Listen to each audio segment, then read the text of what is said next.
विजे हिला आज्ञामाल सिंहद्वार सम्मुखरी महाप्रभुंक रथ भाव विबल सेवायत गड़िला प्रभुंक रथ रविवार विश्व प्रसिद्ध रथयात्रा एथिपाई शनिवार पट्टिदियाँ पाखु आज्ञामाल रथ कलारी प्रस्तुत तीन रथरे पहुँचवा परे महाप्रभुंक रथ जनक परे जड़े सिंहद्वार सम्मुख अभिमुखे गड़ुछंती।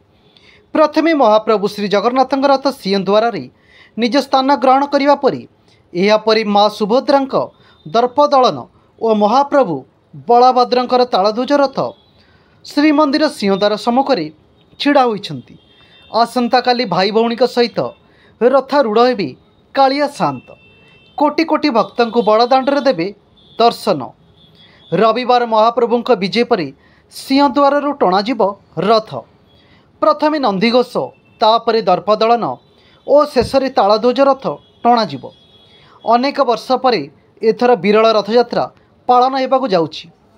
53 वर्ष पर पुणी एक आह्वानपूर्ण रथयात्रा सेथिपाई 1971 मसीहा अनुजाई एथर मध्य सेही समान नीतिकांति गड़िब महाप्रभुंक रथ। एथिपाई गोटिए दिन नवजौवन नेत्रोत्सव और घोषयात्रा पड़ुथिबारु 2 दिन धरी बड़दाण्डरे गड़िब महाप्रभुंक रथ। सेथिपाई रविवार सकाळ आरंभ हेब नीतिकांति। सकाळु सकाळु नवजौवन बेश और नेत्रोत्सव कराजिब। तेणु एथर समय कम थिबारु भक्त नवजौवन बेश दर्शनरु वंचित रहिबे। सेपटे किंतु महाप्रभुंक पहंडी आरंभ होला बेलकु दिन प्राय 1टा पाखापाखि होइजिब। छेरा पहरा और अन्य नीतिकांति हेबा सह अपराह्न प्राय 5टा बेलकु रथटଣା कार्य आरंभ हेब।